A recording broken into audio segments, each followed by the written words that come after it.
భీమిలి మండలం కాపులుప్పాడు దగ్గర జరిగిన జ్యోతిష్యుడు అప్పన్న హత్య అయితే కలకలం రేపింది. ఈ హత్యని పోలీసులు అయితే కేసును ఛేదించారని చెప్పవచ్చు. ఎందుకంటే పూర్తిగా 19వ తారీఖున ఈ కేసు వెలుగులోకి వచ్చింది. 9వ తారీఖున అప్పన్న వాళ్ళ అబ్బాయి మిస్సింగ్ కేసుగా ఫిర్యాదు ఇవ్వడంతో ఆనందపురం పోలీస్ స్టేషన్లో ఆ కేసును సవాలుగా తీసుకుని పోలీసులు అయితే విచారించగా పూర్తిగా మనం కాపులుప్పాడు దగ్గర బోయపాలెం అనే ప్రాంతంలో ఉన్నాయి. ఈ ప్రాంతంలో పూర్తిగా చాలా నిర్మానుష్యంగా ఉంది. ప్రజలు ఎవరు ఉండే పరిస్థితి లేదు. ఇలాంటి ప్రాంతానికి తీసుకొచ్చి ఇక్కడ చంపేసినట్టు మనకు పూర్తిగా విజువల్స్లో నిర్ధారణ ఉంది. ఎందుకంటే అక్కడ కాలిపోయిన బూడిదతో పాటు అప్పన్న ధరించే జ్యోతిష్యుడు కాబట్టి పూలదండలు, పూసల దండలు వంటివన్నీ ధరిస్తాడు.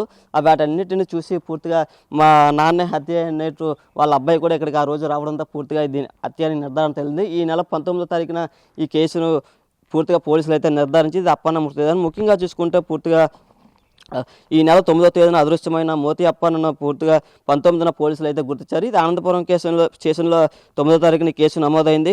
భీమిలి మండలం నేరల వలస ప్రాంతానికి చెందిన గుడ్డాల మౌనిక, ఊళ్ళ చిన్నారావు ఇద్దరు కొన్ని నెలల క్రితం ఆనందపురం పోలీస్ స్టేషన్ దగ్గర అల్వి ప్రాంతంలో దీంట్లో ఉంటూ టీ షాపు నిర్వహిస్తున్న పరిస్థితి. అదే గ్రామానికి చెందిన టీ షాప్ యజమాని తిరుపతమ్మ అప్పన్న దొరకు పరిచయం ఏర్పడింది. ఈ పరిచయం కాస్త వారాలలో వెళ్ళి జ్యోతిష్యం చెప్పి తన కుటుంబాన్ని అయితే పోషించుకుంటాన పరిస్థితి. ఈ క్రమంలో మౌనిక కూడా తన సమస్యను బాధపడుతున్నట్టు చెప్పడంతో అప్పన్న వాళ్ళ ఇంటికి వెళ్ళి నీ సమస్యలన్నీ పోతే నేను పూజలు చేస్తానని చెప్పడంతో పూర్తిగా ఆ పూజ చేస్తున్న సమయంలో అసభ్యంగా ప్రవర్తించి శారీరకంగా హింసించేవాడని కూడా పూర్తిగా మౌనిక చెప్పడంతో వాళ్ళ భర్తకి ఈ విషయం తెలవడంతో ఇద్దరు అప్పని ఎట్టి పరిస్థితుల్లో భార్యాభర్తలు ఇద్దరు చంపాలని ఒక కుట్ర పన్నారని ముఖ్యంగా చెప్పవచ్చు. ఈ నేపథ్యంలో పూర్తిగా అయితే ఈ విషయాన్ని ముందుగా పథకం ప్రకారం ఉప్పాడలో తన తల్లికి అనారోగ్యం ఉందని పూజలు చేస్తే నయమవుతుందని దీనికి సంబంధించిన 7,000 రూపాయలు తీసుకొని మాకు ఎట్టి పరిస్థితుల్లో పూజలు చేయాలని అయితే తీసుకురావడం జరిగింది. ఈ నేపథ్యంలో ఎక్కడైతే ఊరి చివరన ఉందో ఈ కాపులపూడ ప్రాంతాన్ని తీసుకొచ్చి ఈ పథకం ప్రకారంగా పెట్రోల్ తెచ్చి ఈ అప్పన్నను హత్య చేయించిన పరిస్థితి అయితే మనం విజువల్స్లో చూస్తున్నాం. ఇక్కడ ఇది ఒకటే కాదు, బయటకు వెళ్ళే పరిస్థితి అయితే చూస్తున్నాం. ఎందుకంటే పోలీసులు 19వ తారీఖున బయటకు వచ్చి ఇక్కడ ఈ ప్రాంతాన్ని పూర్తిగా అయితే పరిశీలించడం జరిగింది. పరిశీలించిన తరుణంలో ఇక్కడ ఒక దుమ్ముతో పాటు అస్థిపంజరం వంటివన్నీ ఇక్కడ దొరకడంతో పక్క ఆధారాలు సేకరించానే ఈ అప్పన్న మృతదేహాన్ని పోలీసులు అయితే తెలియజేశారని చెప్పొచ్చు. ముఖ్యంగా మనం బయటకు చూస్తున్నాం.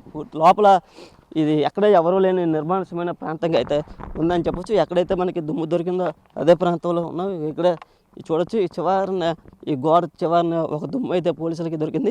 ఈ దుమ్ము ఆధారంగానే లోపలికి వెళ్ళి పరిశీలించగా పూర్తిగా ఇది అప్పన్న మృతదేహాన్ని అయితే పోలీసులు నిర్ధారించిన పరిస్థితి. అయితే పూర్తిగా ఈ హత్య కేసు వెనకాల నిందితులుగా ఉన్న మౌనిక వాళ్ళ భర్తను పోలీసులు అదుపులోకి తీసి అరెస్ట్ చేసిన పరిస్థితి ఉందని చెప్పి ఏదేమన్నట్టు కూడా పూర్తిగా ఈ కేసు విశాఖలో సంచలనంగా మారింది. ఎందుకంటే ఇంటింటికి వెళ్ళి జ్యోతిష్యం చెప్పుకునే అప్పన్నను మృతి పట్ల పూర్తిగా అయితే ఇది ఒక సంచలన కేసుగా చెప్పవచ్చు. జ్యోతిష్యుడు అప్పన్న కేసు అయితే ఈ కేసు వీడిందని చెప్పొచ్చు. వీడిన అయితే మరోసారి అయితే గాలింపు చర్యలు ఎక్కడైతే స్పాట్లో మృతి చెందాడో ఆ స్పాట్లో ఇంకా గాలింపు చర్యలు చేపడుతున్నాయి. అయితే ఈ కేసు పట్ల అసలు ఎప్పుడు ఈ కేసు ఫైల్ అయింది, ఎప్పుడు మిస్సింగ్ కేసుగా నమోదు చేశారు?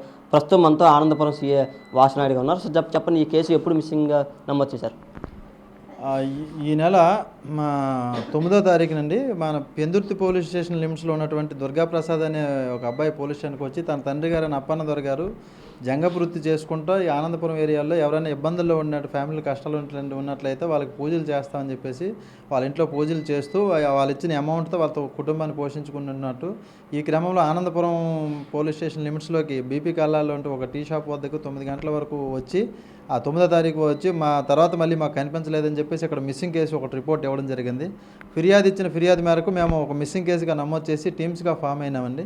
అట్లీస్ట్ ఫ్యామిలీ మెంబర్ సపోర్ట్తోనూ ప్లస్ లోకల్ విలేజర్స్ ఎల్డర్ సపోర్ట్తోనూ ప్లస్ లోకల్ పోలీస్ అంతా టీమ్స్గా ఫామ్ అయిపోయి CC cameras, cell phone, call data records అన్నీ కూడా మేము వెరిఫై చేయడం జరిగింది.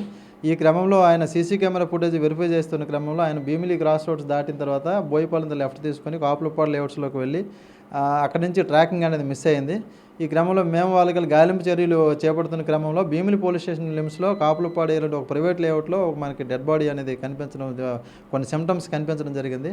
అక్కడ డెడ్ బాడీ చుట్టూ ఉన్నటువంటి ఎముకలు సంబంధించి ఆ పూసల దాన్ని బట్టి తండ్రిదే అని చెప్పేసి మా దగ్గర ఉన్న ఫిర్యాదు అనుమానించడం జరిగింది. ఈ క్రమంలో ఆయన దగ్గర మరొక రిపోర్ట్ భీమిలి పోలీస్ స్టేషన్ లిమిట్స్లో మళ్ళీ ఒక రిపోర్ట్ తీసుకొని అనుమానాస్పద మృతి అంటే మృతి కారణం తెలియని మృతిగా మనం కేసు నమోదు చేసి భీమిలి పోలీసులు మేము కలిసి కంబైన్డ్గా సెర్చ్ ఆపరేషన్స్ చేయడం జరిగింది. ఈ క్రమంలో కాపులుప్పాడు దగ్గర 2 వ్యక్తులు అనుమానంగా మేము అదుపులోకి తీసుకోవడం జరిగింది. వాళ్ళని ఎంక్వైరీ చేస్తే వాళ్ళు ఏం చేశారంటే రీసెంట్గా 1 మంత్ బ్యాక్ ఆనందపురంలో ఎల్విపాలెంలో ఉన్నటువంటి ఒక ఇంట్లో అద్దెకి దిగడం, ఒక ఫ్యామిలీ వైఫ్ అండ్ హస్బెండ్ అని చెప్తూ అద్దెకి దిగడం జరిగింది. అందులో భర్త పనికి వెళ్ళిపోయిన తర్వాత అమ్మాయి ఒక్కరితో ఇంటి దగ్గర ఉంటూ భయం వల్ల ఆ దగ్గరలో ఉన్న టీ షాప్కి వస్తూ ఉండేది. ఈ క్రమంలో టీ షాప్ యజమానురాలతో మంచి ఫ్రెండ్షిప్ ఏర్పడింది. ఈ క్రమంలో టీ షాప్కి ఎప్పటికప్పుడు వస్తున్న అప్పన్న దొరగారు ఈ జాతకాల పేరుతో అక్కడికి వస్తుండటంతో ఆయనకి ఈ అమ్మాయి తన బాధ చెప్పుకుంది. ఇబ్బందులు ఉన్నాయండి, కష్టంలో ఉన్నానని చెప్తాను, మీ కష్టాలన్నీ తీరుస్తాను, మీ ఇంటికి వచ్చి పూజ చేస్తానని చెప్పేసి అప్పన్న దొరగారు వాళ్ళ ఇంటికి వెళ్ళడం జరిగింది. పూజ చేసే క్రమంలో ఈ అమ్మాయి ఒక ఎలిగేషన్ రైజ్ చేసింది. తను ఏదో సెక్సువల్గా అబ్యూజ్ చేశాడని, ఫోర్స్ఫుల్గా తను శారీరకంగా కొంచెం ఇబ్బంది పెట్టాడని ఏదో ఆ విషయాన్ని మిగతా వాళ్ళ దగ్గర కూడా చెప్పడం జరిగింది. వాళ్ళ హస్బెండ్కి కూడా చెప్పింది. దాంతో కోపం పెంచుకున్న హస్బెండ్ పగపెట్టుకొని తర్వాత నెక్స్ట్ ఎప్పుడు వస్తాడో కనుక్కొని పలానా ఆదివారం నాడు వస్తాడనగానే ఆదివారం నాడు వచ్చిన ఆయన హస్బెండ్ ఏమో వచ్చిన అప్పన్న ద్వారా దగ్గరికి వెళ్ళి మా అమ్మగారికి హెల్త్ బాగోలేదు, ఆవిడ కూడా మీరు పూజలు చేయాలని చెప్పేసి ఒక 7,000 రూపాయలకి మాట్లాడుకోవడం జరిగింది. అప్పన్న దొరకు విషయం తెలియక ఆయనతో పాటు మనం వెహికల్ ఎక్కి బోయపాలెం దిశగా వాళ్ళ ఊరు వెళ్తానని చెప్పి తీసుకొని వెళ్ళి ఒక ఐసోలేటెడ్ ప్లేసెస్ ఏదైతే మనం చెప్తున్నాం ఈ నేర స్థలం ఉందో అక్కడ తీసుకువెళ్ళి ఆయన హతమార్చడం జరిగింది. ఒక రోజు గ్యాప్ ఇచ్చిన తర్వాత రెండో రోజు పెట్రోలు డీజిల్ కలిపి ఈ అబ్బాయి తర్వాత వాళ్ళ మిసెస్ ఇద్దరూ కలిసి ఉదయం 3 గంటలు 4 గంటల ప్రాంతంలో ఆ ప్రాంతానికి వెళ్ళి అక్కడే ఈ పెట్రోలును టిన్నర్ పెట్టి ఆ బాడీని కాల్చివేసేసి ఎవిడెన్స్ ఆధారాలు లేకుండా డిసపియర్ చేయడం కోసం ప్రయత్నం జరిగింది. తర్వాత మా ఎంక్వైరీలు ఇవన్నీ తేలిన తర్వాత ముద్దాయిల్ని మేము అదుపులోకి తీసుకొని భీమిలి పోలీస్ స్టేషన్ పరిధిలో ఉన్నటువంటి కేసు కాబట్టి భీమిలి పోలీస్ స్టేషన్ ద్వారా జ్యుడిషియల్ రిమాండ్కి పంపించడం జరిగింది. ముందుగా మీకు అస్థిపంజరం కానీ ఎముకలు కానీ దొరికిన ప్రశ్న వాటిని ఎలా గుర్తించారు?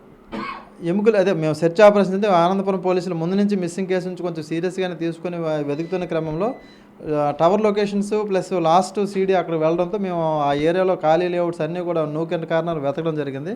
ఈ కోణంలో మనకు ఒక పుర్రె, ఒక ఫేమర్ బోన్, ఒక 2-3 ఈ స్పైనల్ కార్డ్ బోన్స్ అనేవి చిన్న అవశేషాలు ఏవైతే మోర్టల్ రిమైన్స్ అనేవి చిన్న కనిపించడం జరిగింది. దాని మీద మనం ఎంక్వైరీ ఇంకో తీవ్రతరం చేస్తేనే ఇది దొరికింది. వీళ్ళిద్దరు ఉన్నారు, ఇంకా వీళ్ళు వెనకాల ఇంకెవరైనా ఉన్నారు? ఇప్పటి వరకు వచ్చిన ఇన్వెస్టిగేషన్లో వీళ్ళిద్దరే ఉన్నట్లు తేలిందండి. ఇంకా దాని మీద దర్యాప్తు జరుగుతుంది. పూర్తిగా ఇంకా వాళ్ళు ఏ యాంగిల్లో ఉన్నది, తర్వాత ఇంకా మిగతా ఇంకేమైనా ఉన్నది అనేది మేము దర్యాప్తులు తెలియజేస్తాం. అయితే ఇది ఆనందపురం పోలీసులు అయితే చెప్తాను. పూర్తి కేసు ఇంకా దర్యాప్తు జరుగుతుంది. ఇద్దరిని అదుపులో తెచ్చి అరెస్ట్ చేయగా ఇంకా కేసును అయితే దర్యాప్తు చేసింది. ఎందుకంటే ఈరోజు మళ్ళీ ఇంకోసారి సెర్చ్ ఆపరేషన్ చేయగా పూర్తిగా ఒక బ్యాగ్ కూడా వెలుగులోకి రావడం జరిగింది.